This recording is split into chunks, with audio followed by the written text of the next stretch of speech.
I believe that our adult problem centers around people trying to make money. You grew up in LA, you grew up in Crenshaw. Were you always like this, or did you work to get to this point? In my personal opinion is that you have to go out and earn your position in federal prison. I don't care what your last name is, you just like me. I look back in my rearview mirror, I saw him had Chico and Curtis out the car, handcuffing them. 2 black and white police cars blocked the intersection, and I knew it was a setup for me. I only sold cocaine because I had no other avenue. Can you imagine if you have somebody who think that they're dumb, stupid, they think they're a gangbanger? Well, you thought all those things about yourself? Absolutely. There's a direct parallel to not having knowledge and going to prison. What do you see being the solution? And I asked all the kids in the schools, who introduced you to drugs? Everybody said, my brother, my father, my auntie. Guess how many said a stranger? How many? None.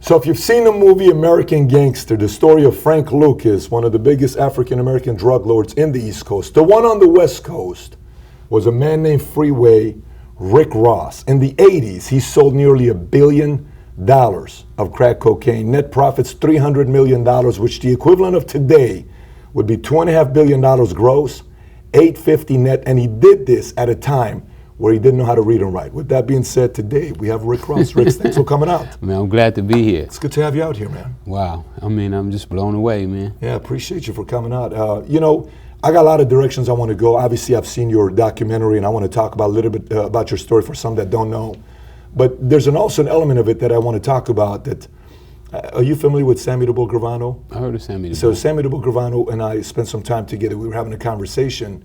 And one of the things we talked about is that moment where a kid is growing up, he's innocent, she's innocent, they don't know what's going on, and then all of a sudden they make a decision to go, they turn, right?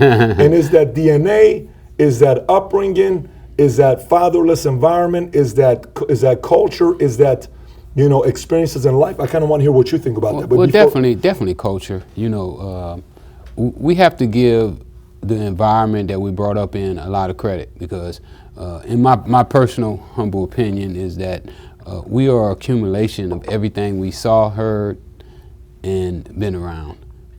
We take all that information and we try to come up with who we are, and that's what being yourself really is. But in actuality, you are an accumulation of everything that you've come in contact with, and how you took that information and deciphered it to be what you thought it should be. So you do think there's some of it that affects you. I guess the part I would be curious about is how much of it is your wiring, the way you were born, how much of it is upbringing, how much of it is experiences, and what is it like, a Rick Ross in a complete different environment, what direction would you go?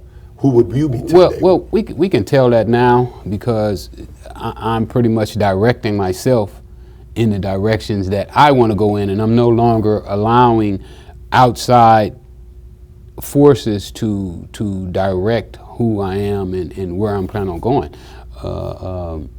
I'm old enough now and wise enough to make the decisions, but with us as human beings, we're being bombarded with people who are trying to control our minds, our bodies, to perform the acts that they want us to perform. I'm curious to hear about that. Well, marketing.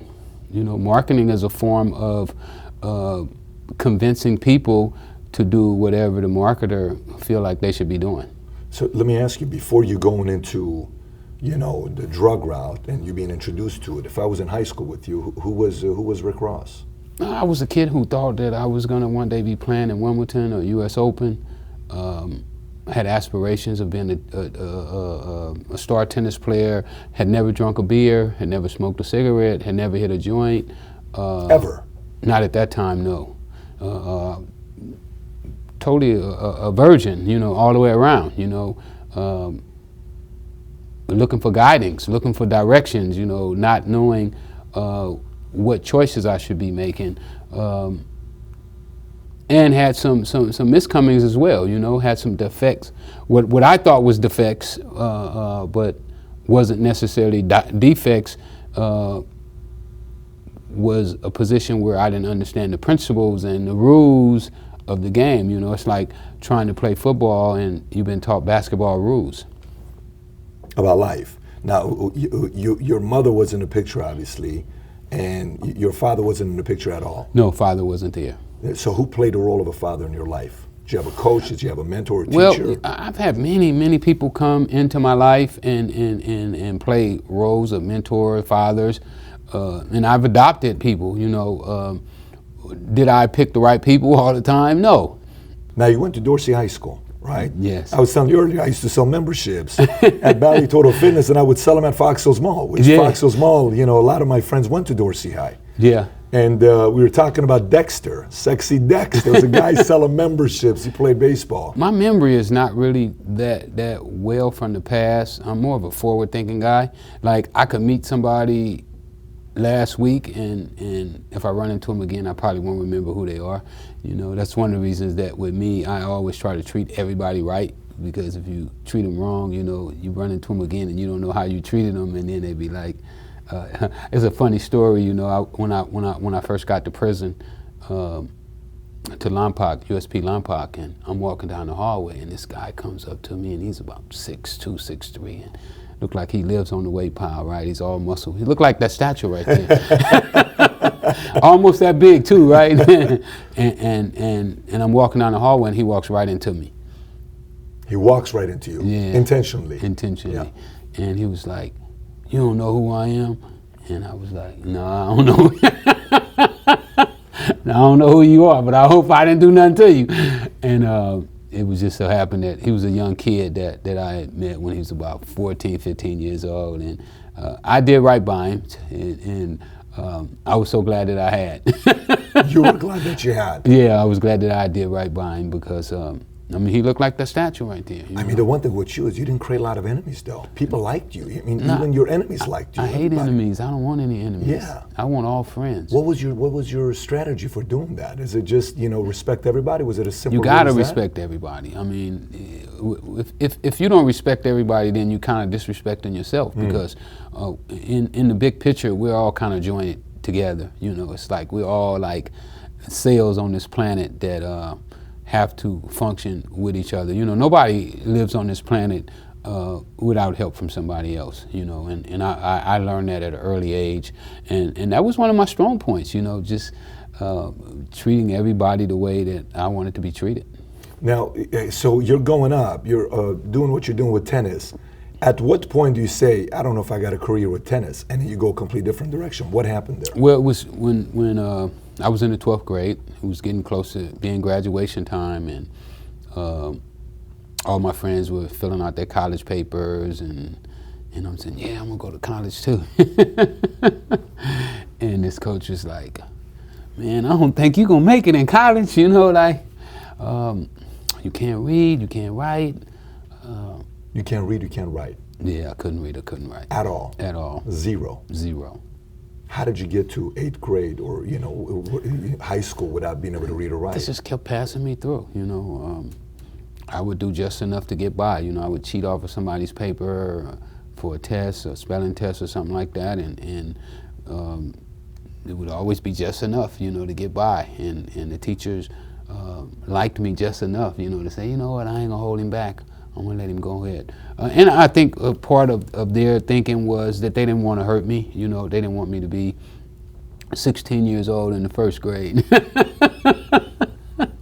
16-year-old 1st grader.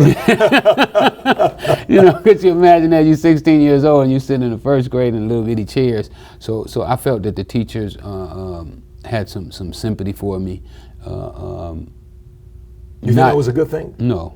I mean, they could have had sympathy for me and say, you know what, I'm gonna spend an extra hour with him, you know, I'm gonna spend an extra 30 minutes with him, and I'm gonna keep him after class, and you know, and show him what the principles that he's missing, because really, you know, with reading and writing and with anything, almost it's almost principles. You know, learning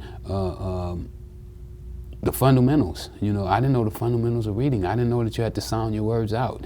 And it was only when I was 28 years old, I'm in prison and I'm looking at a life sentence, that my cellie was able to convince me that I could actually read. I didn't believe him. At 28? Yeah, I didn't believe him, but... did he spend time with you teaching you, or was it like self-taught? He did. We were cellies. So, you know, I was in a... we're in a maximum security facility, you know, where you're locked down most of the time. So we had a lot of time to spend together, and you know, he saw in me that I had what it took to learn how to read. It took about 2 weeks. That's it? That's it. So if the teachers early on would have put that time into you, you would learn how to learn in 2 weeks? Absolutely. How big of a difference would that have made in your life? Oh my goodness! Wow, I fell in love with reading when I well, I'm in prison, so you know, I don't have much to do. You know, you can't chase women in prison, and you can't go shoot basketball whenever you want to, or football or tennis. So you kind of confined to this area where reading became my favorite sport. What were some of the best favorite books you read? I know I heard you read 300 books, which is great. But what were some of the books? My favorite books is Richest Man in Babylon. Wow, great book. Oh my goodness, I read it over 25 times. Richest Man in Babylon. Yes. And you remember it till today. Oh man, come on. And they had that in prison. I bought it. I bought the books. So when you bought the books, they sent it to you? Yeah, they would send it to me. What else? So Richest Man in Babylon is an incredible book. What else would you say? Think and Grow Rich by Napoleon Hill. One of the 40 million copies sold. No, 100 and some million. He done sold over 100 million copies. 100 million, maybe 60 million is underground, but I do the number's a high number. Yeah. So what else? What other books? Did you read Psycho-Cybernetics? I didn't read that. Okay, because it's part of that same family. Yeah? Yeah. As a Man Think. Great book. By James Allen. It's an easy book. After I read those 3 books, I really didn't need to read anything else. Wow. I mean, I don't know. Did you get to read the article they did on me in LA Magazine? This is not Webb. You're not talking about Webb's articles. No, That's this is Jesse Catt. Series. Jesse Catt is the guy at LA Times hired to go against Gary's story. Remember they did a rebuttal to Gary's story? I mean, I read stories. So if this is one, I don't remember what Oh no, this is a different that? one. This came after I got out of prison. Okay, 99. In 99, he wrote my what he called my obituary. Basically, he was saying that the world was tired of me dreaming, and they wasn't going to be hearing from me no more. But in 2013, he had to rewrite the story. And inside of that story, he was talking about when I was in prison, how he thought I'd lost my mind, because I'm talking about how I'm going to be getting out and all the things I'm going to be doing. I'm going to be speaking at colleges and Just telling him this. Yeah, I'm telling him this is what I'm going to be doing when I get out. How much of it is inspired by Richest Man in Babylon, Think and Grow All Rich? All of it. Because what I had did, those books allowed me to go back over my life and find out how I got in prison.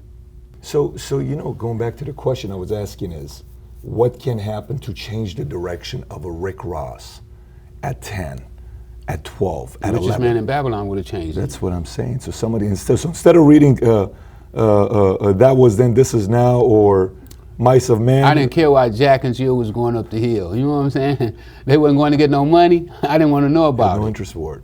None. But once I started to see that, these books made me go back over my life, step by step. That's how I wrote my book. That's how my first book came out, because I went back over my life and I started to do step by step. Well, what are you doing here? How did you get here? And when I did that, I said, well, you know what, Rick? You work your way in prison. They just didn't put you in prison. You earned it. You earned to be here. Like I tell kids all the time when I go to the schools and speak, I say, look, you can go to the prison right now. Go to the gate, ring the bell, knock on the gate. They're gonna come out and ask you what you want. And you ask them, can you go in? And they're gonna say, no, you can't come in here. You have to go out and earn your position in federal prison. They don't just take anybody. You know, it ain't like the Army where you just go sign up. No, you gotta go out and earn your position. So I went out and I earned that life sentence that I got, and when I figured out that I could earn it, then I figured out that I could disearn it, and that's what I did. I started to work just as diligently in getting out of prison as I did to get in.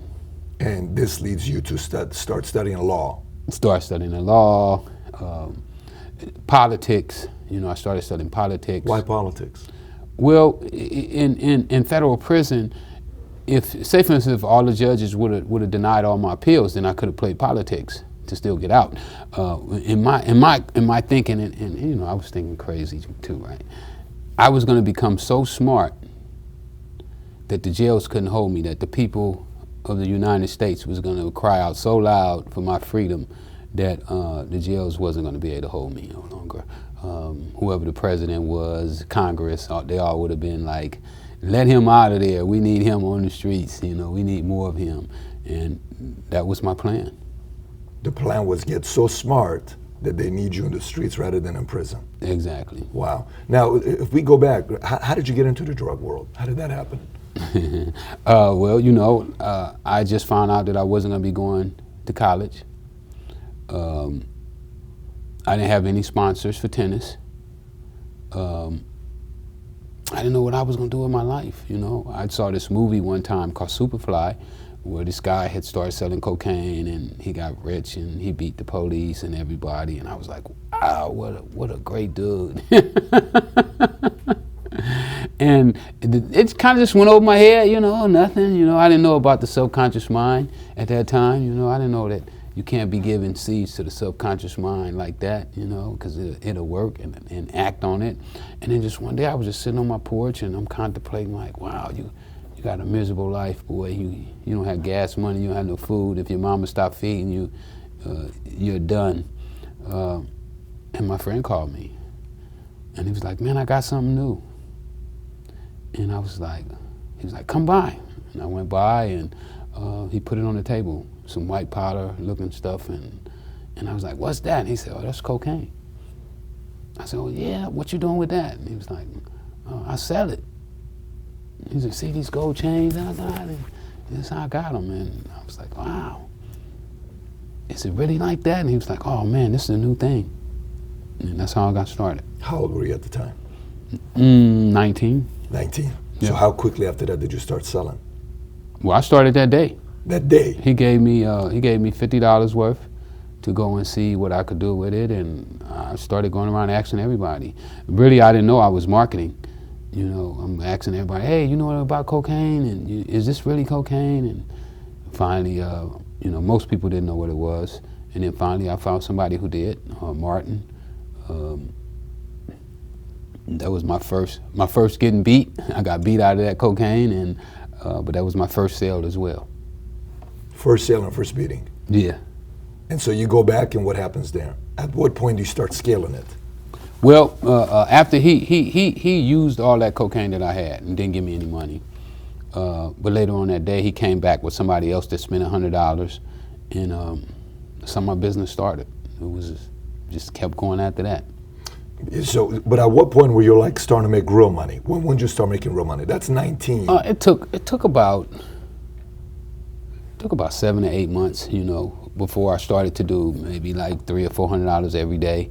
It didn't start off like a lot of people. Like now, it's a little different now than it was when I first started, and even we didn't have cocaine, what they call cocaine tracks. Like now they have places that you can go, and they already have people who are looking for cocaine at those areas, so you could go there and you might make, like we used to have a spot that would do $50,000 in one day. You could go out on the street, just stand out on the street and have cocaine, and you might make $50,000 if you can beat everybody out on the block. There's other people out competing for that same money, but if you were good, then you could collect all that money or most of it, and that's how I started out. But I had to build that street up myself. I built the street up, and then other guys came. The street that I built up probably used to do $100,000 a day, just that one 100K street. a day? Yeah, one street. Now, you don't seem threatening. You're not a big guy. You're a small guy. Why are people not bullying you out of the street? Why are they letting you do it? Why aren't people saying, hey, get out of here, or beating you up? Well, you have to. I mean, you have to have tact. You know, it's tactful. You have to be tactful. You know, and what I always do is I share with other people. You know, I don't take the money myself and just use it for me. You know, I like to share, and once you share with the other people, even some of them are stupid enough though still, you know, to take a knife and stab the goose that's laying the golden eggs, you know. But the majority of the people, they have a tendency to at least allow the goose to live, you know. Oh, just run around and I get an egg every now and then, you know. And that's pretty much the way that they allow me to function. And what year is this? You're saying 7 months later, you're 19, 20 years old. What year you're looking at? 80. This is 80? Yeah, 80. So scaling to you having hundreds of people working for you, how long did it take to get to that point? Was there a new relationship? Was there somebody that came in? Well, most of my guys started to get involved. You know, like all my friends. It's like when you start to find, I mean, you know, like hitting the lottery. You know, somebody hit the lottery, then all their family members want to be around, want to talk to them. And it's the same thing in the drug business, you know. Once people see you being successful, they want a part of it, some kind of way. You know, they usually want a handout, but some of them will actually do a little work to get that handout. How were you recruiting people? I was looking for people in the same position that I was in, you know, people that had all the skills, all the talents, but didn't know what to do with it. And conversation, what's it sounding like? You talking to me, what are you telling me? Say for instance, I could walk in the gym, you know, going to play basketball, and it might be one of what we call young homies who would be at the gym, and I'm gonna use one of the ones who testified against me. And he said he was sitting in the gym, and when I tell his story, it seems almost similar to mine. You know, when I was sitting on the porch and didn't know what I was gonna do. Well, he was sitting on the stage at the gym, and he didn't know what he was gonna do, and I was like, man, what you doing with yourself? You know, you didn't make it in baseball, huh? And this kid played baseball, and I was like, so what you gonna do now? And he was like, I don't know. I was like, why don't you go with me? You know, we do pretty good for ourselves. You know, we feeding our families, we got houses, we got cars. Try this route. And he got off the stage and he went with me. How quickly did he start selling? Oh, the same day. It don't take long I mean, you know, selling drugs is easy. A 9-year-old kid could really do it, you know, if they could defend themselves from the bullies, like you said. It's simple. In some ways, I mean, it's genius, but it's also a simple trade if you know what you're doing. I mean, really anything though is simple true. Once you know the rules. It's amazing what you're saying is how subconscious mind, you're like, I allowed that Superfly message to get into my head for me to think about that. So. But at what point, I guess the part I'm trying to get to is, was there a relationship you got where all of a sudden you went from making $300-500 a day to making $300,000 a day? Well, first I was getting my drugs from my friend who went to college, who introduced me to it.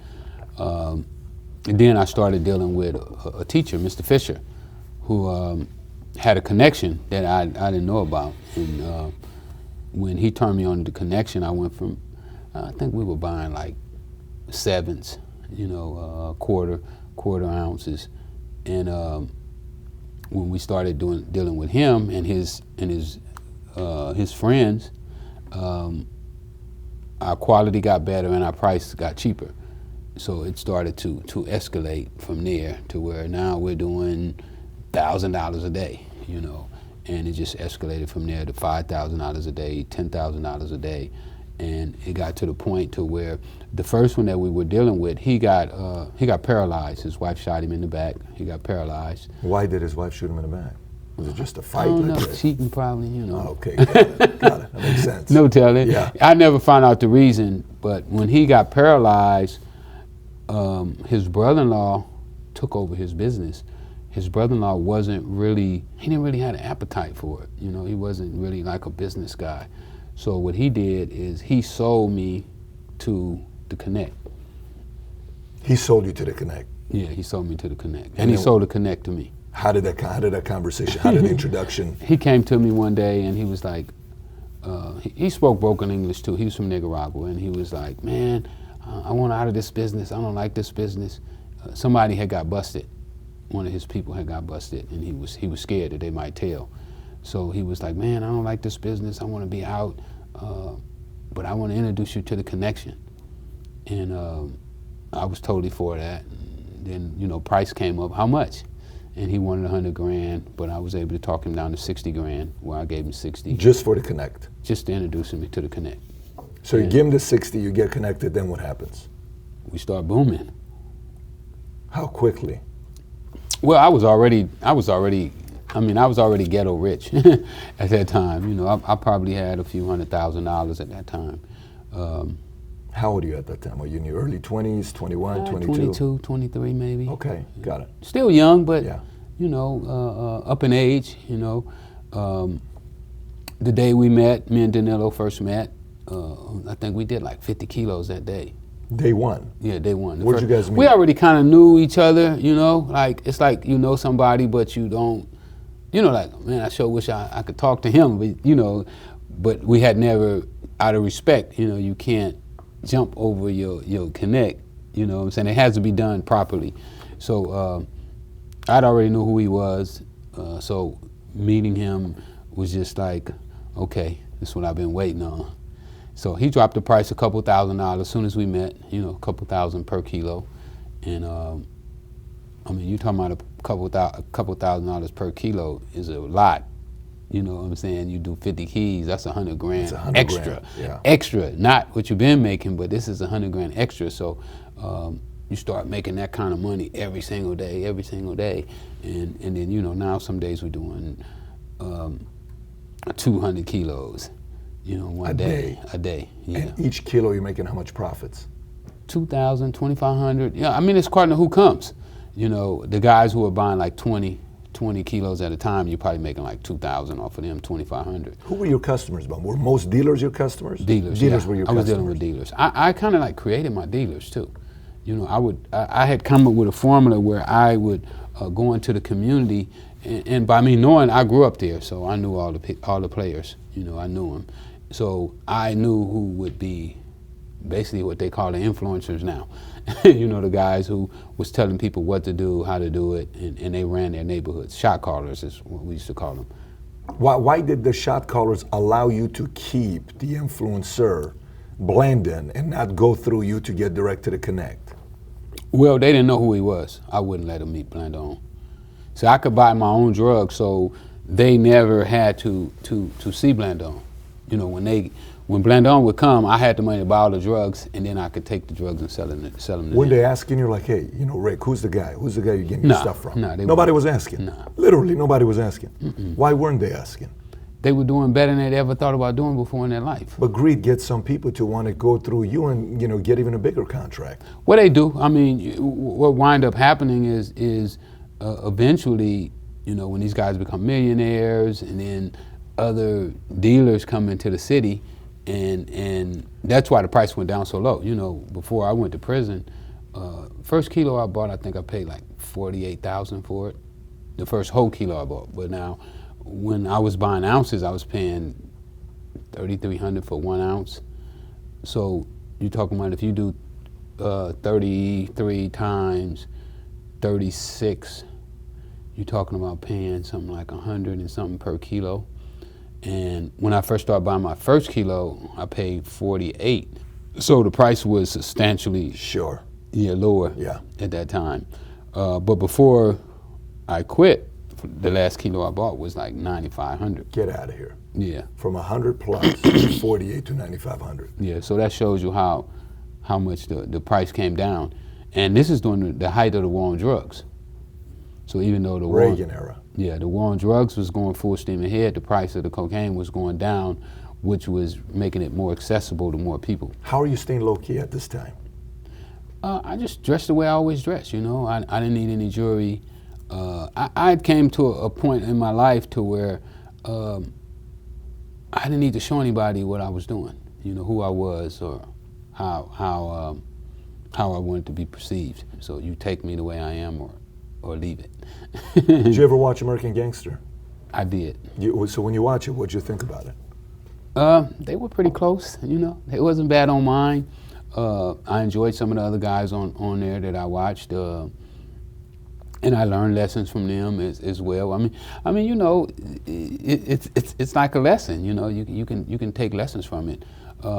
But on my particular documentary, matter of fact, I'm working with Reginald Hutland right now, the guy who did and greenlit American Gangster series for BET. We're working together right now on my movie. So, on your movie? Yeah, so I felt pretty good about the job that he did. He was pretty fair. He didn't slam me, the way he could have, I guess. Now, you and Frank have done events together. Yeah, we did. When he was alive. Yeah, we did an event together. How was that when you saw Frank? Like, what's the conversations like? There was no conversations. We had a little conversation. Me and Frank were kind of different people, Frank was more grittier than I was, I think. He treated people a little different than I treat people. I didn't really like the way he talked to people, as if he put himself on a pedestal, and I don't believe that any of us should be on a pedestal. I don't care how much money you got. I don't care what your last name is, what movie you played in. You just like me, you got to go to the bathroom and take a piss, just like I do. How did you stay humble with all that? I mean, you got $300 million of net profits in the 80s. What's the most cash you ever had to yourself? Cash. I had like 3.2 million cash counted. I still had money on the street. But that's the most cash I ever had. 3.2 million. Yeah. Got it. So then you got cash on the street that's doing its work. You're making your money. You're living large. People at that time sometimes are tempted to do crazy things. What was your vice? I didn't want to go to prison, and I knew that if I would do something stupid, like maybe somebody owed, like a couple people owed me. Like one guy owed me like $360,000, and my guys want to go and drag him out the house and demolish him, right? And I'm like, okay, let's talk about it first. Because you got a good point. Now, I take your point in consideration, but let's say we do that. And then we kill him. Then homicide gonna come in, and they're gonna be investigating. They're gonna try to figure out who did it. And maybe they won't find out it was us. Maybe they will. Maybe they're just suspicious that it was us, and they come and arrest us. How much is that gonna cost? How much bail gonna cost? And then one of them was saying, probably about $50,000 each one of us. And then, what Alan Fincher gonna cost to fight the case? He probably gonna want $80,000. I said, okay, so it's 6 of us in here. That's 50 each.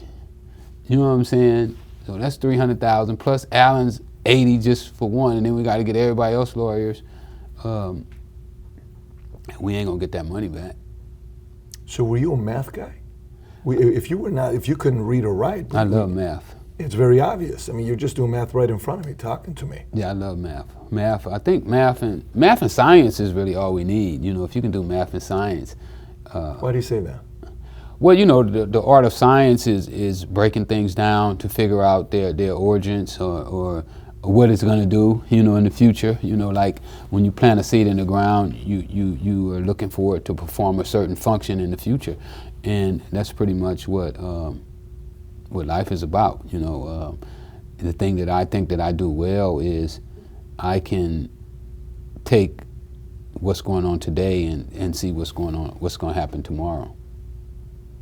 You can take what's going on today and see what's going to happen tomorrow. Yeah, I can predict what's going to happen tomorrow. Like I can go to a street and I can look at the street and I can pretty much predict what type of building should be there, what neighborhoods is going to be there. I don't know where I get it from, but I can just do it. And I do the same thing with people. I can look at a person and I can kind of tell, like, this is what you should be doing. I'm telling you. You might not listen to me, but that's your calling. Interesting. So your vice at the time when you're coming up, it's what? It's purely women, because you're not using drugs yourself. No. Did you ever try crack, cocaine, any of that, or no? I tried crack a couple times. I think I might have used for about a week straight. When I got to an ounce, right? I got to an ounce. I think I'm rich. An ounce at that time was worth about $9,000. Broke down, to the last term. You sell every 20. You make about 9,000. So when I got my first ounce, I was like, oh yeah, I'm here, I'm there, baby, I made it. And I'm thinking I'm rich, right? And so my cousins, who I didn't really understand addiction at that time. You didn't understand addiction at that time? No, I didn't. They were already using. And they was like, well, man. They're older than you? Yeah, right. We all around the same age, maybe a year, one or two of them, some of them a little younger. They convinced me to try it. Like, man, you've been doing all this sacrificing, you done got all that. You know, I got like a little handful of dope. You got all that dope, now you might well try it and see what everybody else like. And I was like, because it does get curious. And that brings me to another one of my points. I believe that our dope problem centers around people trying to make money. It doesn't center around people trying to be drug addicts. Most people who use drugs right now don't start off to be drug addicts. They start off trying to be hustlers, and they fall victim to their own product. So when we sitting there, they convinced me to try it.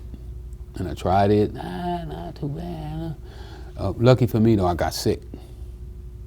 And by me being an athlete, I was like, man, you know you wasn't supposed to be doing that. And all of the older guys who I was selling to had already told me, if you don't use, you're gonna get rich. So when if you don't use, you're going to get rich. If you don't use. So when I finish and I come up out of this coma that I'm in, this drug high coma that I'm in, I might have had $300. And I was like, no, Rick, this is not what you got into this for. You're never using again. I told myself that. You're never gonna use again. And I just never did. Interesting. I started smoking weed though later on. Later on? Yeah. How old? Probably 6 months later. 6 months later? Yeah. Permanently, regularly? Yeah, every day. So weed is a regular thing for you? Not now, no. Then. I mean, it was then, yeah. Okay. Well, now I do edibles. Now you do edibles? I do edibles, yeah. It's what's the biggest difference for you, edibles versus smoking it? Cheaper. Cheaper. Like you eat the edibles, you stay high all day. I can buy like a bag of edibles. Yeah. I buy a bag of edibles for like $15, and that lasts me for a week. A bag of edibles? Yeah, like I might take one. They got these little chewies, and I'm gonna do my own chewies too for vegans. So, and they got vegan chewies too. Interesting. So I'll get a bag of those, and I'll take one every day, or you know, if I want to go to. Some days I don't do it, and I do it at night when I get ready to go to bed, and it just puts me in this space where it allows my mind to kind of like drift down a little bit, because one of the things about me is my mind is constantly going. You know, it never stops. It never rests. It's just like all the time coming up with this idea, that idea, this formula, you know, and sometimes I like to like shut it down, you know, like just relax it and try to calm it down. Interesting. And it helps. So you're on fire. You're doing great things. Now, are you guys using force at that time? Are you guys like into the whole killing thing? Is that happening or not really? That's not your world. Kill no for what? No, for no. Now you guys got guns because Blandon's Oh bringing guns. no. We got artillery, but it's self-defense. Purely self-defense. Yeah. Well, you figure, you know, you run around LA, you doing, you know, $2 and $3 million cocaine deals every day. Every day I'm doing it. So every day we're carrying duffel bags of money. You know, I'm talking about like those big army bags. How is it that your net profits in the 80s was 300 million, but the max you ever had was 3.2 million? 3.2 million is not a lot of money. Are you spending a lot? Are you buying a lot of property? I'm spending. I got a lot of people that is eating off the plate too. You know, it's not just me eating. I probably my average profit every day was about 200, 300,000 per day. Per day. So how do you have only 3.2 million? Well, you spend it. I got property. But you're not buying cars though. You're not buying property. You're buying I got cars too. I got cars. Not personal cars. You know, I got cars because when you're in the drug business, you want to switch cars. I probably at that time I probably had about 25, 30 cars. But not your name. No, not in my name, and they not fancy cars. They just switch cars. You know, like a car you drive because you don't want nobody to know what you drive. So you're all strategy at that time. Yeah, all strategy. Well, it wasn't a time for play. You know, this was all work. I was building motels.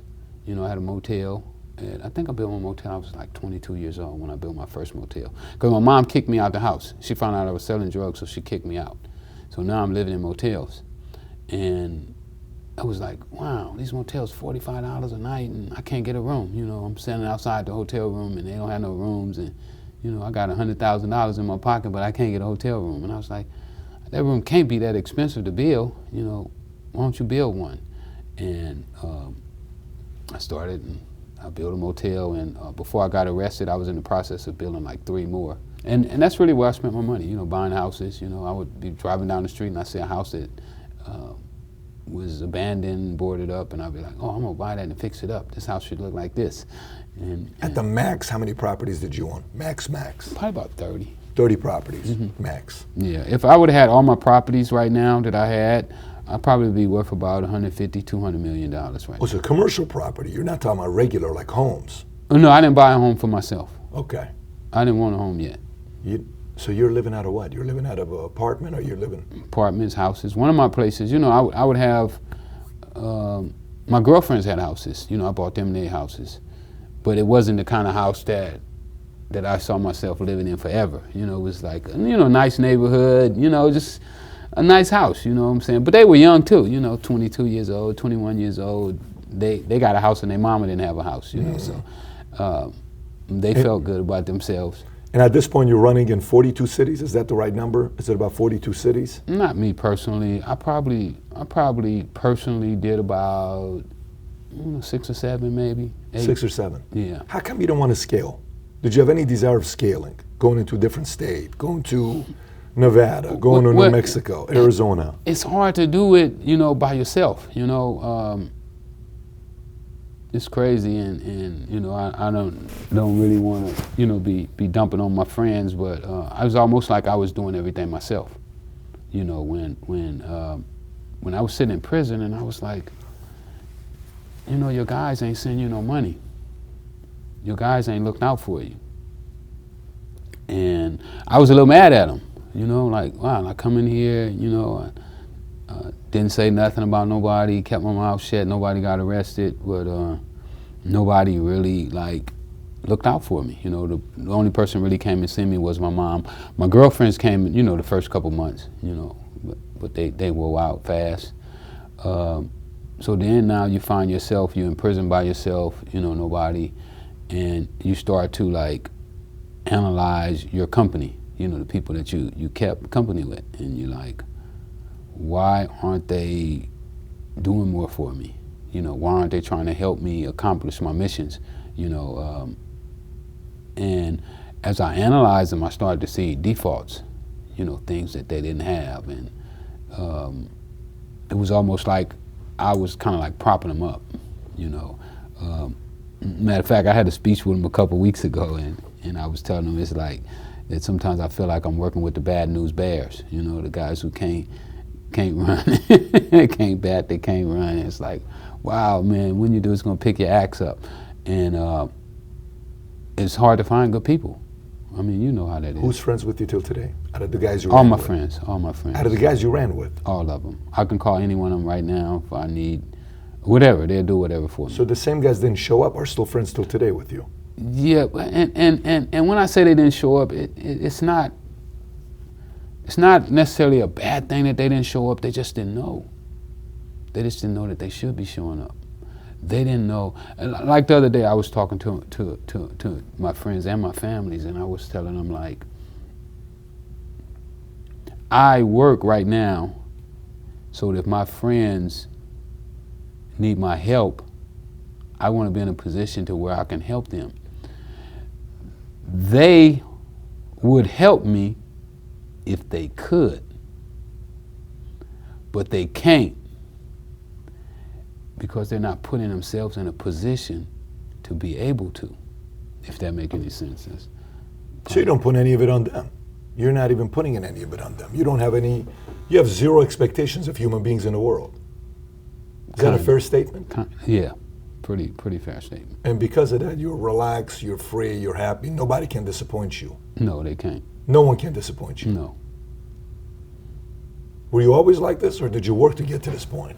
I don't know. I don't know if those books kind of, you know, reading all those books kind of like put me in a space that, you know, we're supposed to pursue knowledge as human beings, and those books allow me to really like break down everything. You know, it's almost like this book right here. You know, this book right here. This book is it's gonna be amazing. This book is about my first 6 months out of prison, and the guy who wrote it with me, Coley, he started writing me when I was in prison, when I was here in Texarkana prison, and he was like, "Man, I want to put you on the cover of my magazine." I said, "Okay, I like that idea. So I got out. He flew me to New York. We did the interview. And so he was like, man, I want to be around you more. I also told him about those 3 books. I was like, man, how you an entrepreneur? You ain't read these 3 books. You ain't no real entrepreneur. You faking the game. So he read the books.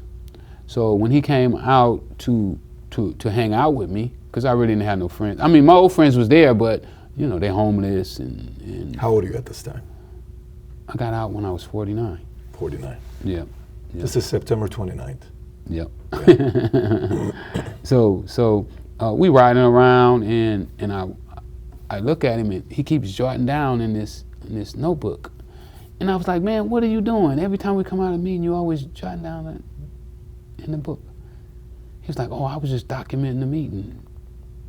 And I was like, Cody, you've been documenting every single day, everything that I've been doing?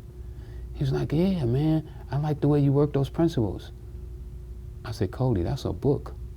I said, everybody gonna wanna know how I was using these principles and how I took the stuff that I got out of The Richest Man in Babylon and Think and Grow Rich and As a Man Think, along with my past experiences and came up with another strategy for myself. I said, man, that's a book. And that's how this book came about. Yeah, interesting. Riding with Rick. Riding with Rick. And That's the name he's of documenting. it. He documented it for 6 months. So did you ever have a moment where you kind of sitting out there saying, man, I don't know how much good we're doing. I may be making my friends money. There's a part in the documentary where one of your friends talks about when the baby was born and the doctor asks, did you ever use crack, cocaine? He says, no. Then he asks the wife, you know, and he says, I'm holding my baby and she's got a scar. Every time I see the scar, it's a reminder of me. He says, that's the day when I decided to stop doing selling anything. Right. Did you ever have an experience like that? Because he tells a story about a 10-year-old comes to his door because he wants some crack cocaine. And he was sold the drugs by a 13-year-old and a 16-year-old. Did you ever have a guy like you that's very calculating, you're a thinker, you don't like to use violence because of your mom killing your uncle, George, when you were younger, right in front of you with a gun because he hit her one time with a stick over and she lost her eye. No, you got it. So what are you in this point at ever sitting there saying, dude, I may be making a lot of money, but I'm hurting a lot of people? Did you ever have that moment? It took a while before, because in the beginning, it was all about everybody making money. And there were no crackheads. If you can just vision, can you envision everybody that's smoking crack got enough money to pay for it at first?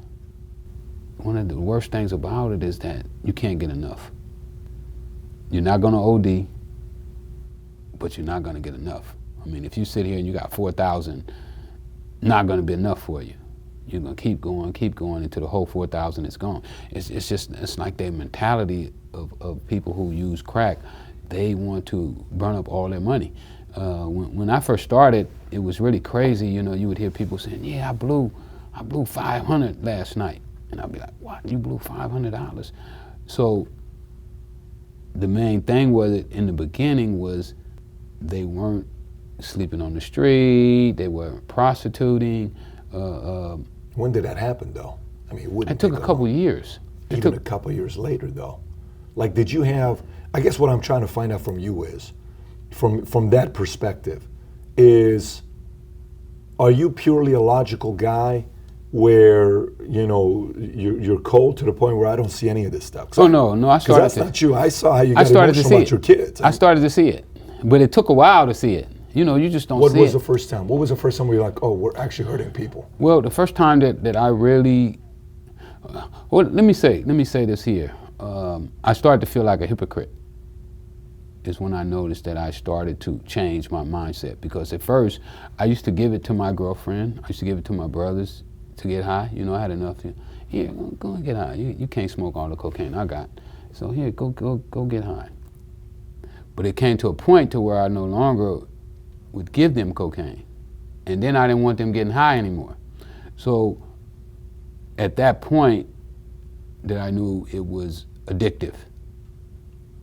Once I knew that I didn't want my family getting high, then I started to understand what I was doing to other people's families. You know, I didn't want my girl, my brothers, my sisters, my mom, my auntie's getting high, and I didn't feel that it was right for me to be selling cocaine to other people's family members. And did you stop at that time? Was it kind of like A few months later, you know, you don't just kick the habit. You don't go cold turkey. Most people don't. Not able to go cold turkey just immediately. How much of it to get away from it you think it's knowing that you can outsmart anybody? Is it kind of like to the point where I think I'm invincible? I think I can outsmart anybody. I think I'm strategically better, smarter than these guys. Was it? Yeah, I felt like that too. You know, I didn't feel that the police could catch me. I thought that I could stay ahead of the police. I could stay ahead of the streets, you know, the guys who do the robbing, and yeah, you feel like that, you know. But I quit about a year before I went to prison, you know. Is this when you went to Ohio? Yep. Cincinnati? But after I came back from Ohio, because I started back selling. I started back selling when I was in Ohio. Because you came back here you were trying to buy the motels, and I think you were trying to do some of the real estate stuff. Yeah, I was already doing that though when I was selling the drugs. The drugs financed the real estate. But when I went to Cincinnati, I went to just chill out, and then I started back selling drugs. So that was part of me trying to pull away. You know how you're trying to pull away, but you just don't do it. It took Cincinnati, getting in trouble in Cincinnati. One of my guys got caught at the bus station, and I did everything I could for him, and he still got 20 years. So that was when I was like, you know what, this is the time. Were they the ones that ratted you out for Cincinnati, or no? Like, how did they find out about who's behind this entire? He didn't rat me out. The one who got caught and got the 20, he didn't. But the guy who was on the stage that I was telling you about earlier, he did. When I quit Cincinnati and went back, what they did is they went and started working all of my connections. You know, I had houses down there, I had cars. Because when I left, I just left my houses and cars and everything. I didn't take no furniture out. You know, I just left the place. And what they did is they went back and they started using all of my resources and all my connections and everything. So one of them started messing with a DA agent that eventually busted him. No connection to Blandon? No.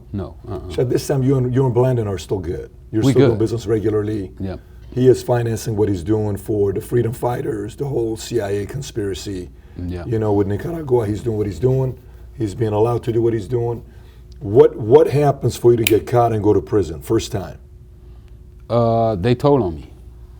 They got busted down in Cincinnati, and when they got busted, they threw me in the operation. I mean, it was pretty easy, you know. I mean, it's pretty easy for how the feds work. You know, the feds can work off of almost what they call circumstantial evidence. The way they do it is they draw a picture, and they will explain to the jury that this picture is not going to be totally complete. You know, it wasn't captured on film. It was just a picture that was drawn, and in this picture there's going to be elements that's not going to be totally complete, but it's going to be enough of a picture to where you can emphasize. And as a jury member, you're allowed to emphasize.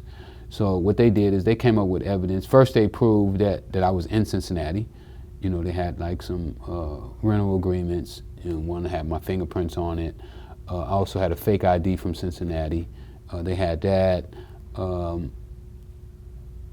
Then all the guys that had got arrested stayed in my general area, you know, showing that we were friends, that we were connected. Then they would show the jury that you can believe that this guy really knows Rick.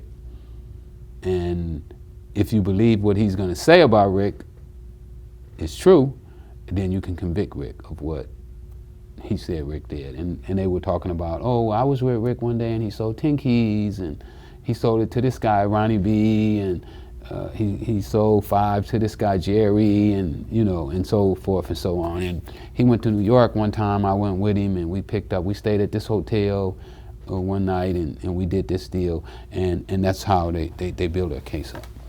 So now how much time did you do it the first time? I did 5 years and like 4 months. 5 years and 4 months. Yeah. When you get out, do you have any cash still left? No, I really got out. I was broke. I think I had a couple pieces of property left. I still had the theater that I was trying to build. What else? What city was that in? Which theater? Los Angeles. Which part? in Crenshaw or Right on for Crenshaw, yeah. It by was- the mall? No, not by the Crenshaw. It was right down the street from the Crenshaw. Oh, Mall. okay, got it. Crenshaw and Adams is where it was at. Crenshaw and Adams, got Yeah. it. On the other side, not by the mall. No, right by the freeway, right by the 10 freeway. You know, the first speech I ever gave was at the Sizzlers by Crenshaw Mall. I don't know if you remember the Sizzlers by Crenshaw Mall. Right don't. by the theater. I Because don't. there's the theater, that Magic, if you, the theater right on, first message I gave. Yeah. I was 21 years old. I got out of the military. It was a Sizzlers. I was nervous as hell. I got up and spoke, and the guy asked me to give a I don't even know what message. Sizzler. Oh, you know what? A Sizzler used to be on Overhill. I mean, Right. visually, I can tell you exactly where it's at and where I parked the car. Yeah, I'm trying to picture where. I drove my where- Mitsubishi Eclipse.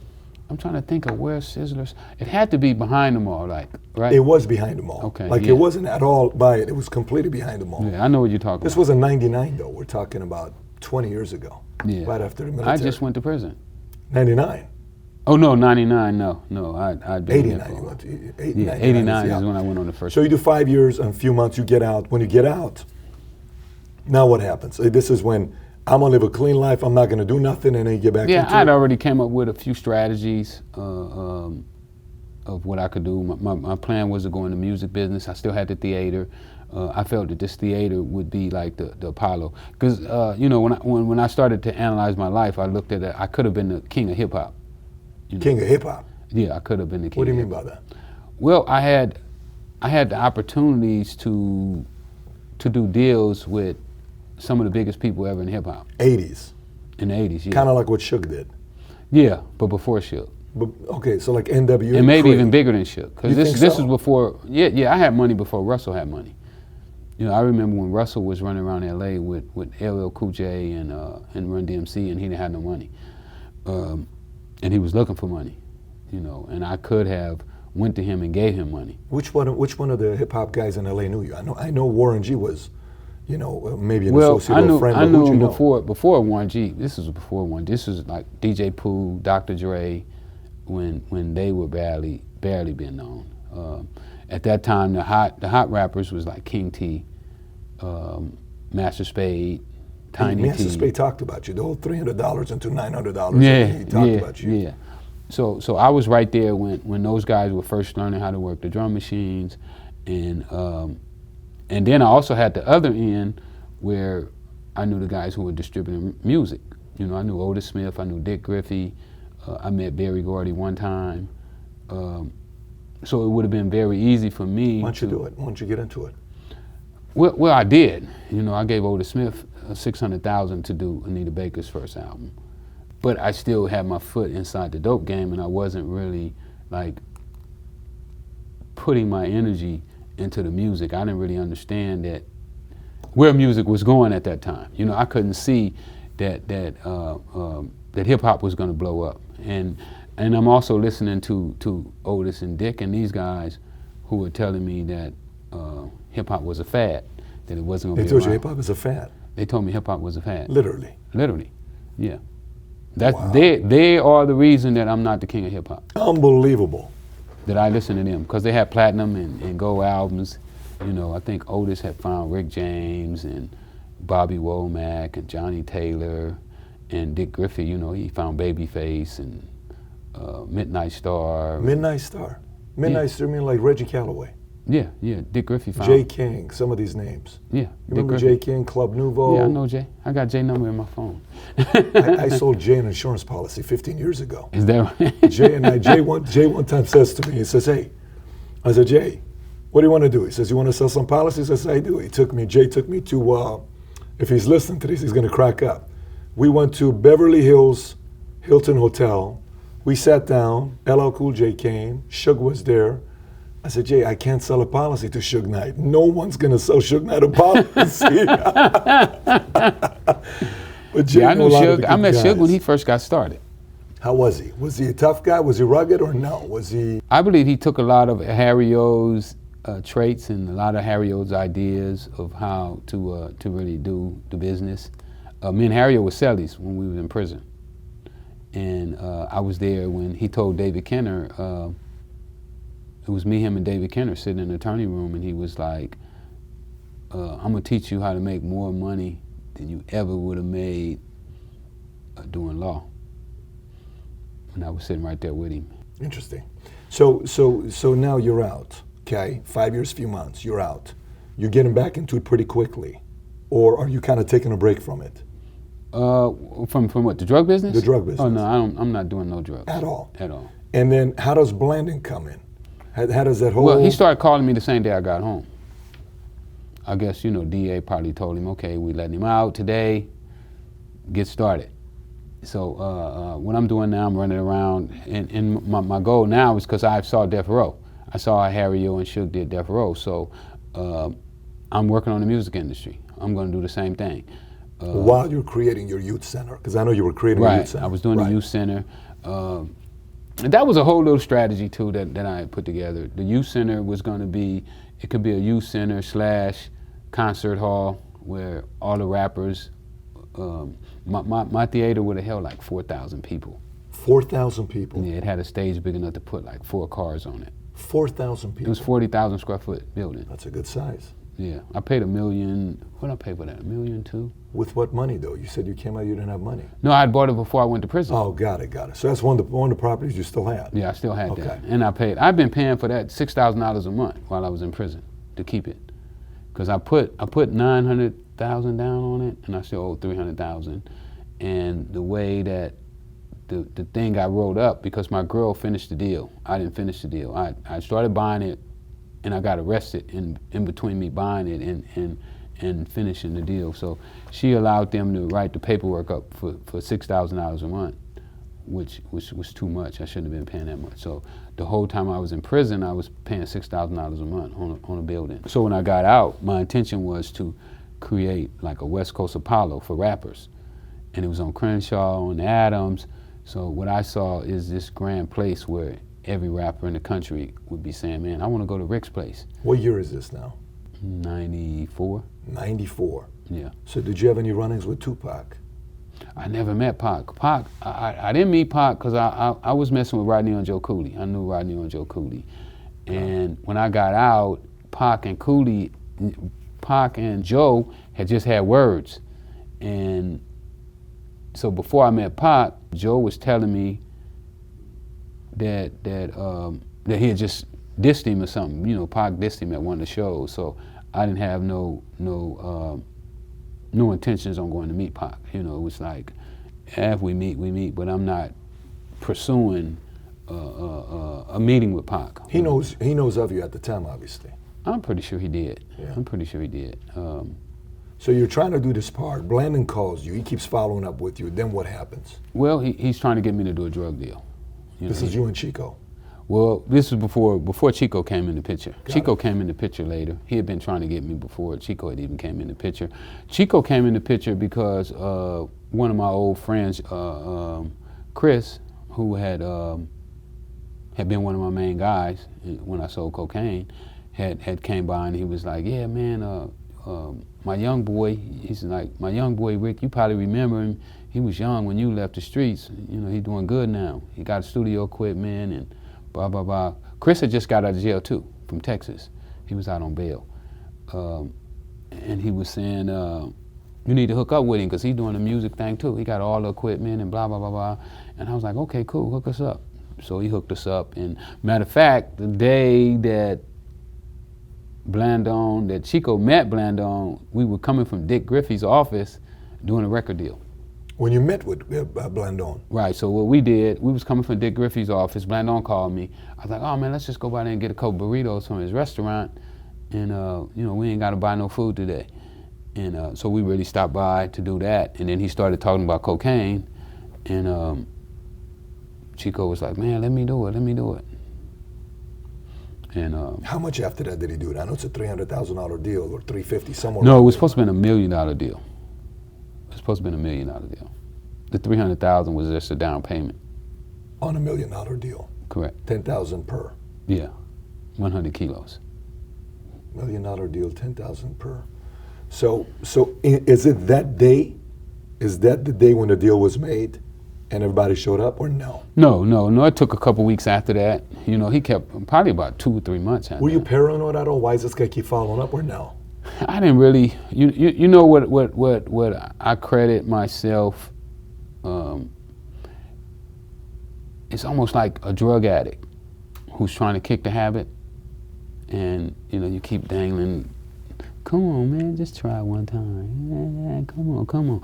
And I look at it that's what eventually happened to me, because my whole intention was to never sell drugs again, to never be involved with a drug deal again. You promised your kids. You said, I'm not going to touch it again. I promised my kids, and I promised myself too. Just like I did when I said I was never going to use again. But what I noticed now is that I had never totally ruled out never selling drugs. Mm-hmm. Like I still had some things. Like, oh, if my kid get hit by a car and they need a surgery for $50,000, I'm gonna get that $50,000. I don't care how I got to get it. And I almost looked at the theater as if it was almost that important to me. As like one of those kids. That was kind of like my last stronghold that I had from the game, that I felt would have given me a boost in life that I wanted. Walk me through the day of the event, the day where the FBI and everybody comes. Like, what was the day like? Well, it started off with us getting on the 405 freeway, going to San Diego. Donnell didn't want to do the deal in L.A. I would have beat this case if I would have stayed in L.A. My lawyer told me that if I would have stayed in L.A., that he would have won this case for me. I'd have got acquitted. If you would, why is that? Why in L.A.? Well, I would have had some black jurors. Got it. He said that blacks would have never convicted me of this crime that they had me. They had tape recordings where he's dangling the price. Oh, it's $17,000 a kilo. Oh, it's $14,000 a kilo. Oh, it's $12,000 a kilo. Oh, it's $11,000 a kilo.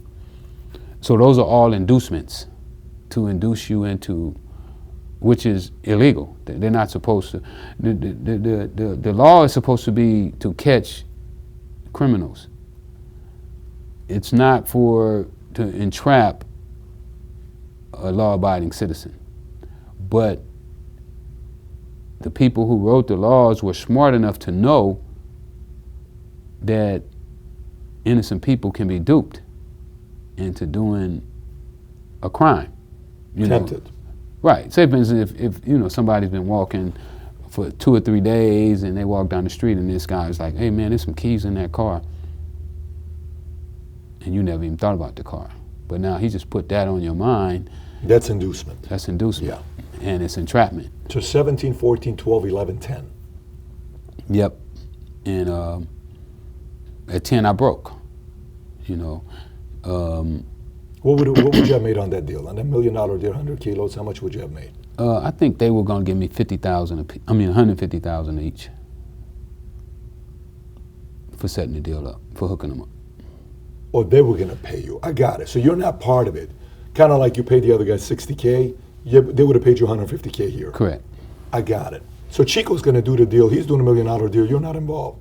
Well, technically I wasn't, but going by federal law, I was. I aided and abetted. With aiding and abetting, if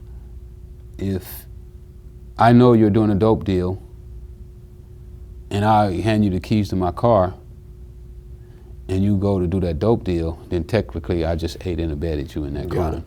Got it. So now what happens? Blanding comes. Well, we get to San Diego. Does he seem nervous? Is he? I couldn't tell, because I hadn't done a dope deal. I've been out of the game for 7 years now. I haven't done a dope deal in 7 years, so I'm totally out of my element.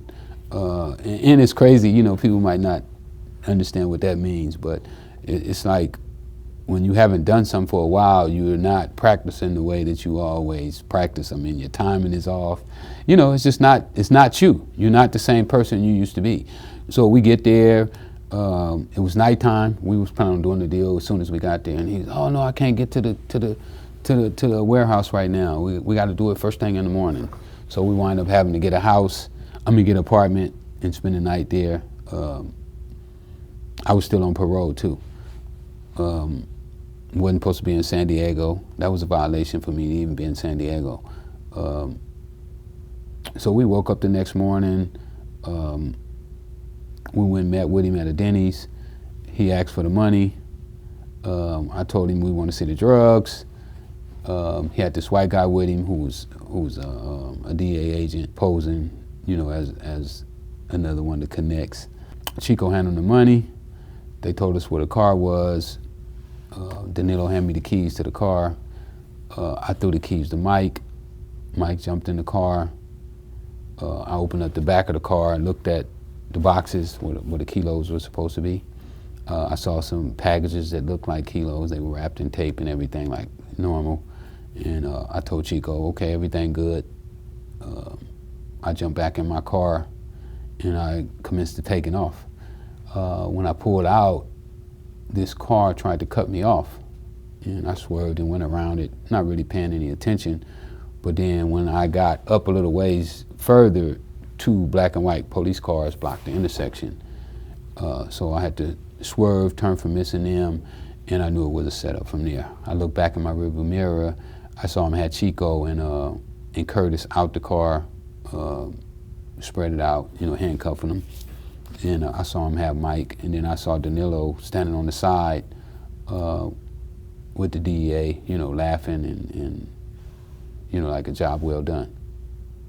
What are you thinking at that time while you're driving? Unbelievable, you know. I'm looking at a life sentence without the possibility of parole. You know, I knew the law because I saw other guys get the same thing. At that time, I had a conviction from Cincinnati and Texas. So it looked like, in my mind, I was a 3-striker. I thought I was a 3-striker. So that was going to be my last day on the street, probably, more than likely. And then too, see, I'm still young in my mind. You know, I don't really understand a lot of stuff. You know, I was smarter than I was when I went to prison, but I was nowhere near at the level that I was going to be on. So now you go in, you get out, you get life, you start reading, studying law, and this is when you realize the whole 3-strike, and you negotiate, and did you represent yourself to get out of it, or did you have somebody else? No, I had a lawyer. You had a lawyer? I had a lawyer. What point did you know where he says, I think I can get out of this?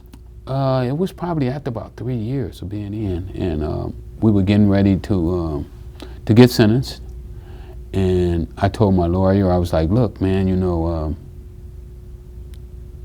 well, we felt that we were going to get my whole case should have been reversed. Because, you know, Danilo Blando had an illegal green card that the jury never knew about.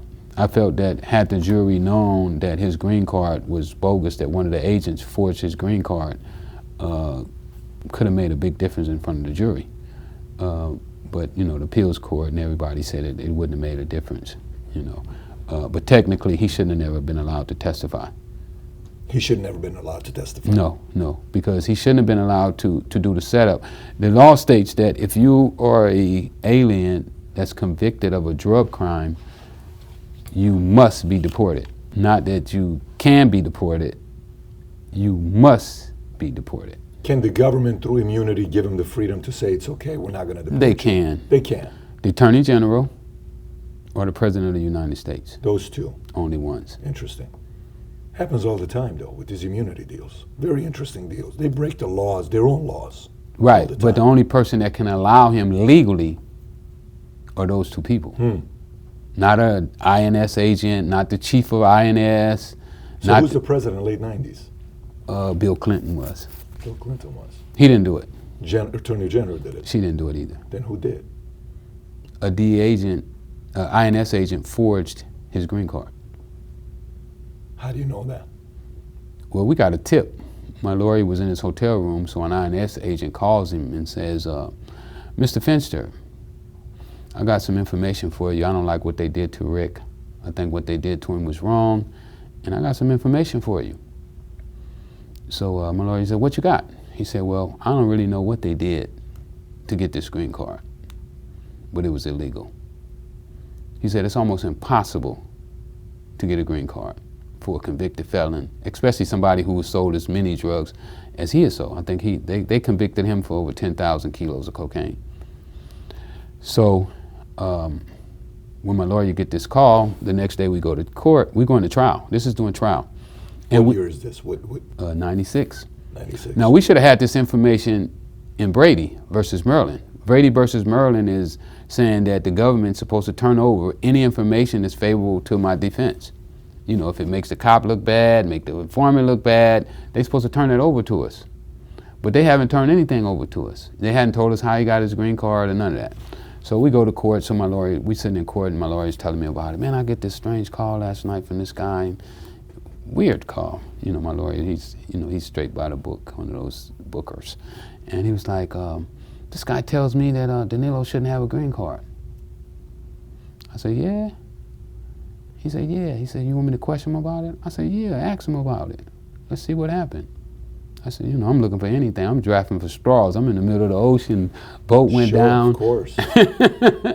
So he starts to question Chuck Jones, the DA agent, about it. How did this guy get a green card? Oh, I don't know how he got his green card, but I know it was done right, but never committing. Oh, I didn't do it. INS agent Tellis handled all of the green card stuff, and my lawyer, he blew it.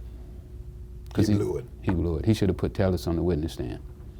Had he put Tellis on the witness stand, Tellis would have lied. Tellis would have got on the witness stand and told him, and told the people that, oh yeah, I did the green card right. Everything was done to the letter of the law. And then when we Why didn't he do it? Why didn't he put him on the witness stand? I don't know. He thought that the jury saw the conflict and the non-direct answers by the DA agent, and that would be enough for them to have some doubt. But after we know, because we got a hearing about the whole thing. We came back and the chief of INS came in and Tellis' supervisor came in. Oh no, Tellis told me that the guy's Tellis never told me that the guy had a conviction. Because his supervisor signed off. So had the supervisor did his job and went through all the paperwork, he would have known that the guy was a convicted felon. He never would have gave him a green card. But by him knowing Tellis had been an agent for all these years, he said that he knew that Tellis knew that a convicted felon couldn't get a green card. Got it. But now it's his word against Tellis's word. And so then you end up getting how much time for that? You get 20, you get life. I get life. And then you somehow, some way, you get yourself out of it. The 3 strikes. I beat the 3-strike law. You beat the 3 strikes law. You're out. How much time did you end up doing on the second time around? 14 years and like 7 months, 18 months, 8 months, something like that. 14 years, 7, 8 months. Yeah.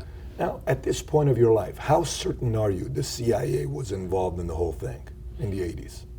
Well, when the story first came out, I didn't really give Gary's story much credibility. You know, I was like, It was only after I started to dig and do the research and Danilo's green card and just, all the stuff surrounding it, like, how did this guy get caught with 10,000 keys and do 28 months in prison?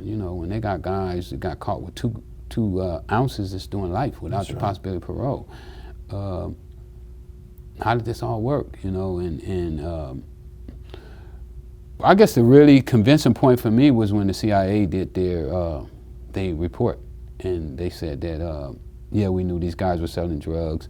Yeah, we filed a report asking the Attorney General that we not have to report them to law enforcement, that I knew that Gary was onto something. Didn't Director of CIA show up to Crenshaw or LA or something like that? He came. Chico called him out. He came to Locke High School. Yeah, he came They did a town hall meeting where he said that he was going to be getting to the bottom of it, and did the people believe him? Well, that's when Chico confronted him. Chico told him something like, well, you saying that you guys don't know if he was involved, but you sent a letter to our judge telling our judge that you knew absolutely that he wasn't involved, and we're going to be getting sentenced Monday on the premises that he wasn't involved, and now you're telling the people that you don't know if he was involved or not. Which was it? It was like a double standard. Yeah, Chico, he said, I'm facing 7.5 and you're facing life. Right. Yeah. I was just impressed that he showed up. I just don't know if the people trusted him. If you're sitting there saying, well, maybe they didn't trust him. They didn't trust him. No. Yeah. I think that was, they gave it to him that day. They gave it I to bet him. they'll never do that again. Yeah. Yeah. So when you got the news with Gary, how did you react when the whole suicide? Oh, he shot himself in the head twice. You know, I've never heard of anybody shooting themselves in the head twice. No, when you me got either. the news, what did you say? Well, you know, I was doing a documentary with Kevin Booth. I don't know if you ever heard of him. Kevin's from Texas too.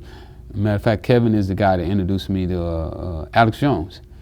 Kevin was doing a documentary called The Great White Hope, and he wanted me to be in the documentary. So we had been talking for about a month on that documentary. And in jail, you know, you only get 15 minutes on the phone. So my 15 minutes was up that hour, and so I was waiting on the next 15 minutes to come. And when that 15 minutes came, I called Kevin so we could resume our conversation. And that's when he told me that what had happened to Gary.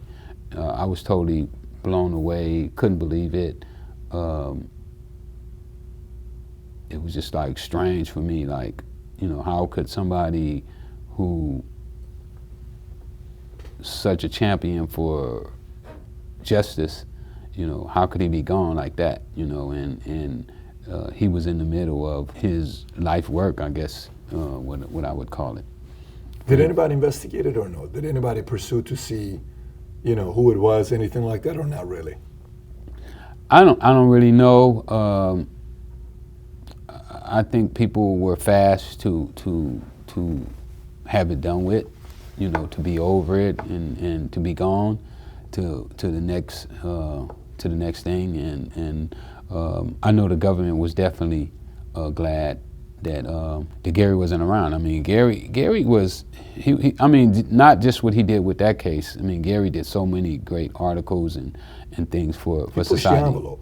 He did. But even Michael Levine told him, he says, listen, I don't think this is a good idea when they went on Montel Williams and the whole thing took place. Oh, yeah. Levine told him, says, I don't think you're doing the right thing right now because it's too much exposure. Yeah. And then eventually, you know, guy ends up shooting himself twice. You know, at this point, the one question I do want to ask you is the following, and this be the last topic I want to kind of talk before we get into your book and some of the projects you're doing. So I grew up in Iran, okay? I lived there 10 years. You know, when I talk to other people in Iran who experience war, being bombed on, the fears, the anxiety, that always stays. The whistling sound when you watch the movies, you have flashbacks because I come from that world. 2 years, I live in Germany at a refugee camp. My parents split up. My parents get a divorce. I don't see my dad for a year and a half. Then I come to Glendale, California, and I see my dad once every other week for 1 day. So I saw him 2 days a month for 6 years. Then I joined the Army. I didn't see him for 2.5 years. And then I saw my friends going back and forth. And a lot of times people ask me, they say, Pat, how come you didn't become a drug dealer, drug addict, all this other stuff? My one of my best friends became the biggest biggest seller of pot in Glendale. I go to the Army, I come back, this guy's like, we get in a car one day, literally we're in a car, in his black Mustang. We're driving the car, me and him and a friend of ours, Devine. If he's watching this, he would remember this. This Z4 BMW shows up right next to us, red light, okay? We're on Los Feliz. And the guy goes like this, light to light. We race. He beats him. The guy shows a badge. My buddy gets pissed. He says, pull over the car. The cop realizes who he is. He runs off. He chases him down, pulls him over in the middle of 5 Freeway, you know, 5 Freeway, right by the Dodger Stadium, if you know the whole Griffith Park right there. Pulls him over right there. Gets at it. The guy said, what are you doing? I'm on vacation from Army. I'm on leave. He goes and spits on the guy's face. He's like, I'll turn your kids into drug addicts if you ever do that to me ever again. The cop takes us to 7-Eleven, buys him, he says, what can I get you? Gives him a card, whatever you need, I'll take care of you. I mean, I vividly remember this, right? Yeah. Vividly remember this. And I go back and I say, what the hell happened in the last 9 months since I went to the Army? What happened to you? You were a 3.5 GPA kid. And I go back to see what made him turn, right? So for you, my community's Middle Eastern. I grew up with Latinos, African Americans. I joined the Army. In the Army, I got along with African Americans and Latinos because I kind of feel like we're minorities, right? And then now I'm in insurance. It's a Caucasian industry, and I'm from Iran, so it's kind of conflicting. But I ask you, you've seen a lot. You grew up in LA. You grew up in Crenshaw. It's the pinnacle, right? What do you see being the solution for helping a lot of this crime, gangs, drugs? What do you see being a way to find a way to minimize it. Economics. Tell me what you mean by that. Well, when you have people who can't sustain a basic living, rent, food, shelter, clothes, maybe a car. When you don't have those elements to be possible, then you allow the mind to wander and try to figure out ways to accomplish those goals. I don't think drug dealers are bad people at all. And I know a lot of people. I said that one time, and somebody went crazy on me. I don't think they are either. I don't think. I see them as you have an opportunity. They're just entrepreneurs. They're trying to make money. Yeah, they saw opportunity. I want to see the seed, because for me, trying to process an issue, this is the drug dealing is the final product. Right. That's the results of. I want to know the seed. I want to know the seed. What happened here? This is what I want to know. And you're in that world, so. Well, he wants to be a member of society. He wants to be somebody of means, somebody that gets respect. Just like everybody else. I mean, everybody. We all literally almost seek the same things in life. Some of us take different avenues to get there, and sometimes those avenues become circumstances that happen in your life. Like with you. I mean, who introduced you to insurance for the first person? Met a girl named Janvier. We were at Venice Beach. Her and I started dating. She'd pick me up in a different car all the time. I was trying to be a bodybuilder. I just got out of the Army. I was broke. I was making $4.75 an hour, $5.25 an hour. And I said, what do you do? She said, I work at Morgan Stanley Dean Witter. I said, I want to be able to work there. She said, well, you need a degree. You can't. So then eventually I got a job at Morgan Stanley Dean Witter 6 months later, day before 9/11. And that's how I got my Series 7, 66, 31, 26 life and health. And a life went that direction. And that same way with me. That's the way I started selling cocaine. That's the way I started selling weed. With weed, when I got off parole, I was getting eviction notices at my house because I wasn't selling enough books and T-shirts to sustain, the lifestyle that I was living. And one of my friends came over and he was like, man, they having this big convention at San Bernardino Fairgrounds, and it's a weed convention. You ought to come, man. You off parole now. Loosen up, man. And what I noticed at that time is that I hadn't even saw the weed industry. I never calculated on myself being in the weed industry when I was in prison. It was the furthest thing from my mind. Do you think you're going backwards if you go back into cannabis today? You don't think you're going back to the same thing? No, I don't think so. I look at cannabis as cannabis is a benefit for us. It has medical benefits. It puts people in a space of peace. I mean, if you ever get a chance, you got to go to one of those cannabis events. And I mean, everybody there is just so peaceful and happy, and loving. I'm not questioning cannabis. I had a marijuana debate a month ago. I brought the commander of U.S. Navy Intelligence, and I brought the developmental director from Normal. Is it Normal? And I had them debate right here. It was an hour and a half debate, intense debate, back and forth. So you understand marijuana already? I understand marijuana, but I'm not talking about marijuana. I'm talking about you and marijuana. I'm no different than nobody else, though. No, but I'm talking about you know the next level and how much more the profits can be. Don't you think for you it's more playing with fire than the average guy? Oh, no. You don't think so?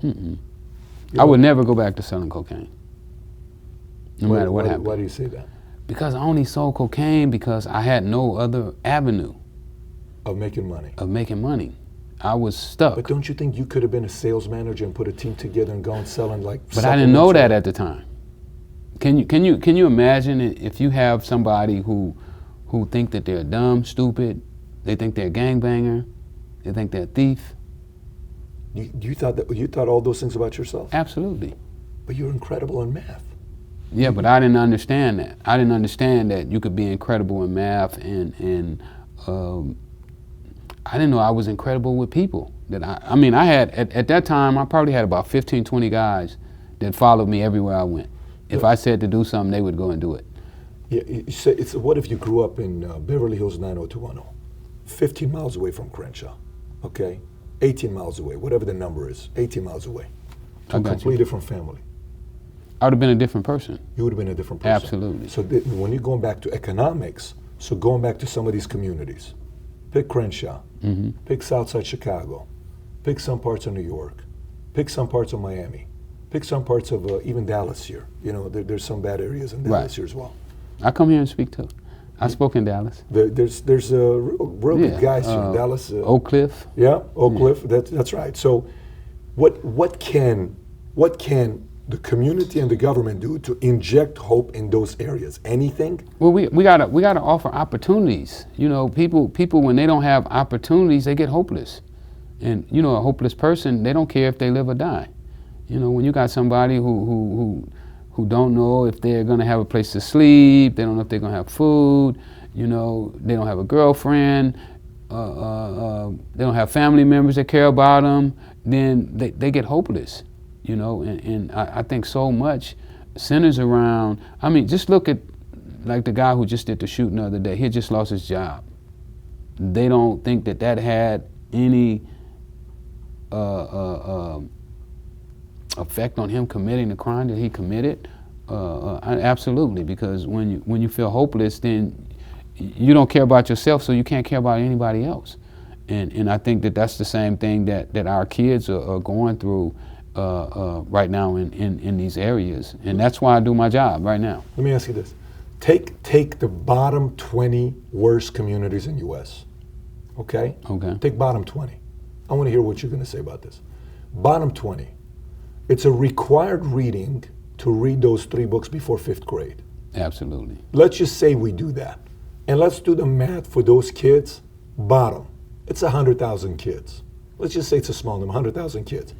If they were required to read Richest Man in Babylon, Think and Grow Rich, As a Man Thinketh, right? Right. Before 6th grade, if they were required to read that, you think, how big of a difference you think it would have made percentage-wise? Tremendous. What is tremendous on 100,000, percentage-wise? Probably 90%. You think that big of a number? I think so. That's a big number you're talking about. So let me ask you, how come our politicians aren't recommending kids to read books? Well, how come we're not recommending some of these books for us to read? Well, a lot of them don't really know the community. They never go in the community. We have people making decisions for us that has never been in the community. Like, we have people who make laws that have never been to a jail. Like, how can you tell how much time a person should spend in prison when you've never been to the prison? You don't know what it's like to go to prison.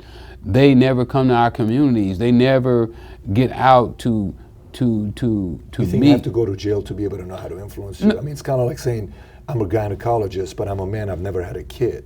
The reason why I don't want to use that is because they'll use that as an excuse. What I'm saying is, why aren't they creating opportunity? Myself, okay, I'm a math kid. I had a 1.8 GPA in high school, okay? If I was in your community, I'm probably running with you. Right. But my savior was Army. Because a guy named Jesus Gueron came and told me, says, you're headed towards bad part of your life. And he signed me up for the Army. I went to the Army, life changed. Right. I was working at Burger King. I'm like a regular guy doing nothing, right? But the reason why I asked that is I'm trying to see, one, I rarely ever hear any campaign, any politician talk about, let's have our kids read the right books. They don't. I totally agree. I mean, even my book, I've had teachers read my book and they ask me, why am I so blunt in my book? And I said, because our kids are tired of BS. We've been BSing them all their life. Don't do this. You can't do that. This is good for you. That's bad for you. And then when they come up, and like I told you before, most people who start to use drugs, I did a survey. I just left Kansas City last week, and I spoke at a couple schools, alternative schools. And I asked all the kids in the schools, who introduced you to drugs the first time? Guess how many said a stranger? How many? None. Come on. Not one. Everybody said, oh, my brother, my father, my auntie, my sister, my cousin. Not one person said that some strange guy came up and introduced me to the drugs. It's not going to happen. It's usually somebody you love, somebody you trust. What's your point, though? The point is that our influences is the reason that we do most of the things that we do. So do we go to the influencers to help them, or do we go to the kids? Well, we go to both. We attack both. How do you help the influencers? How do you help the kids? Well, most of the influencers got involved with drugs because they wanted to, what? Make some money. Economics, yeah, They wanted to make some money. sure. They got hooked on the drugs because they experimented with it. So if we can help them become financially stable, where they now feel good about themselves, where they feel that their life matters, because most of them don't feel like their life matter. Sure. Nobody cares about my life. My life is worthless.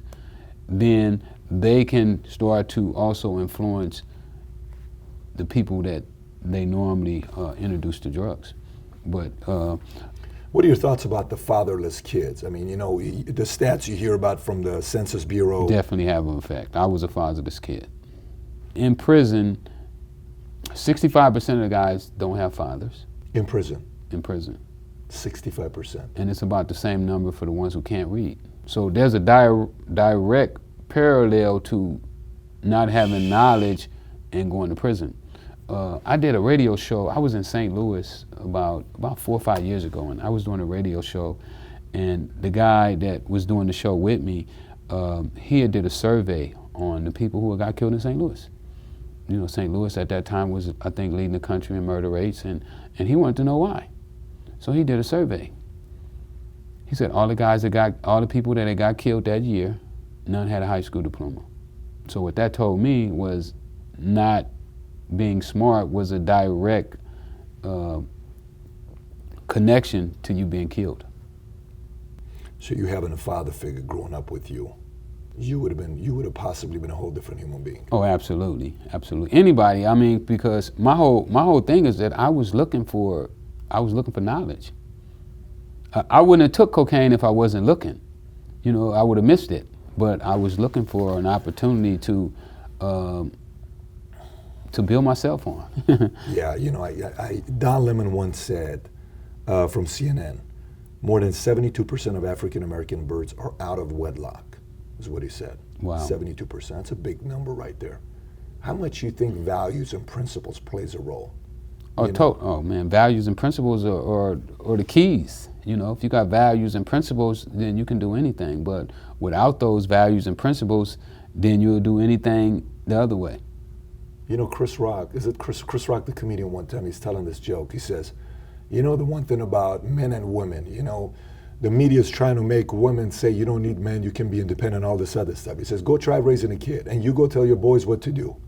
Then let the father say something. Immediately they listen. He was obviously telling a joke about it. Yeah, well, you know, women are a little, because I got 2 babies now that I'm raising, and women are lighter on their kids than men are. You know, a man is more firmer, more stiffer, and you know, he's probably going to be the breadwinner. You know, usually the male is the breadwinner. So when you don't have that person to teach you how to bring in the bread, then you become lost in not knowing how to bring in the bread. And when you run into the male figure, the other thing too, you know, like when you're growing up in the ghetto, the first entrepreneur that most black kids, Spanish kids are going to meet in the ghetto, entrepreneur is a drug dealer.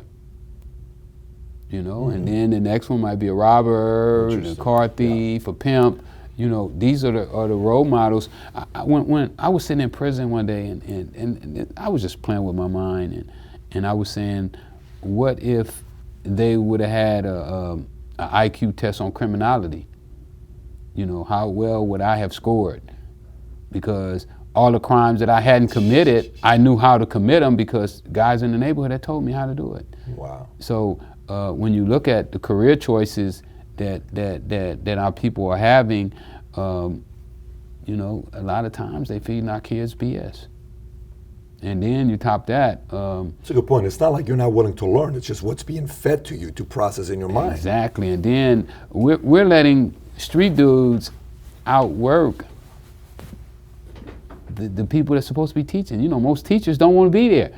You know, they want to be somewhere else. You know, I really want. I spoke at a school in LA, and I did a survey. I spoke to all teachers. It was all teachers conference. I spoke to the kids, and then I told the principal, I said, man, I want to talk to your teachers too, because your teachers have to have that concern for the kids that an artist has for his art. And a lot of times these teachers don't have it. And when I did the survey with the teachers, I was asking them, I was like, what was your first choice of career? Did you want to be a teacher? And most of them didn't want to be teachers. They're just doing teaching until they get to the point to where they can go to their next field. And if you have these type of people, if you got somebody that want to be a rapper or singer and they teaching your kids, or your kids getting that undivided, it's like when I go teach, I teach tennis. Till today? Yeah, right now today, I taught tennis this summer to kids for free, just because I love it, you know what I'm saying? I mean, you're glowing right now just talking about it. My partner, who was on my tennis team with me, it's his camp, but he said that he saw the kids give me something that they don't give him. And he recognized it was behind my passion that I put in it. You know, like I put my tennis shoes on, I go out there and hit balls with him. Yeah. He do a little bit, but not to the point. Like when I hit balls with him, I'm hustling like they should be hustling. And people have a tendency, they recognize that. Our kids recognize that, like, I really care about you. You know, I really love you. And if they don't feel the same way, you know, they go to class and they go home and they tell, I don't like my teacher, don't like me. You know, once they say that, then that teacher You know, it's crazy you're saying this. Let me tell you, I got 3 kids, okay? My oldest, since the day he was born, he was serious. He's 3 months old. This is his pictures. He would mad dog everybody. I'm like, what is wrong with your kid? He'd look at everybody like just say he just met you. This is what he would do to you. He just looked at you. I say, that's not appropriate. You can't look at people like that. So he's getting older. Nothing's changed. Till today, he's serious. So he goes to kindergarten to this teacher he has. I'm not going to say the name, but so every day the teacher says, your son is not this. Your son is not good at this. Your son is not good at this. Your son's not good at this. All this stuff. By the end of the year, she recommends out of the 8 kids for 7 to be held back 1 year. Your son is not ready to go to 1st grade. And I said, I'm sorry? Yeah, your son's not ready to go to 1st grade. So one day I sit down with her. I said, let me ask you a question. You have 8 students. 7 of them you're allowing to stay back. 1 of them you're advancing as your grandkid, right? Because you know who I'm talking to. He says, yes, I do. I said, do you know how to lead creative kids? Or do you just know how to lead people who follow your orders? Is this private school that we're paying $3,000, $4,000, $5,000 a month able to lead private creative kids? Right. She didn't have an answer, so I go to the principal. I tell the principal, I said, this is the worst teacher I've ever seen in my life. A teacher like this can hurt a kid because a kid can think he has problems. One day my son comes here, right here. I have the picture. We should put this picture up, by the way. He comes right here. My wife says, he's got a seal. So I don't know what's going on with him. He thinks he has problems because the teacher told him you're different. So he comes to me, he sits here, he says, Daddy, everybody tells me I'm different. Everybody tells me I'm different. I said, of course you're different. Your daddy's different. Buddy, we're different. We're the same. But you don't want to be like everybody. No. That's why we're special. He cries, and my wife is sitting there crying emotion. She took a picture and she caught it. And we're both crying together in that moment. Then next year, my son, we keep him in the school. Next year has this other teacher. During that year for that teacher's class, one of the classmate girls gets cancer, dies at 6 years old. Kid dies at 6 years old. The other kid gets cancer. She goes on chemo for 3-4 months. This teacher gets Teacher of the Year award. She changed my kid's life. She understood how to deal with a creative kid. One teacher almost screwed his thinking at that age, thinking he has problems. The other kid says, no, you got gifts, the other teacher. I think one hated teaching. Right. The other one loved teaching. Goes back to what you're talking about with tennis. Absolutely. So, you know, it's interesting you're saying with the points you're making with the challenge being teachers. You know, to wrap it up, you know, I don't know if you remember, Calvin Otis Obutz. Remember Reverend Calvin Obutz, the guy that came out and said, we're not against rap. We're not against rappers.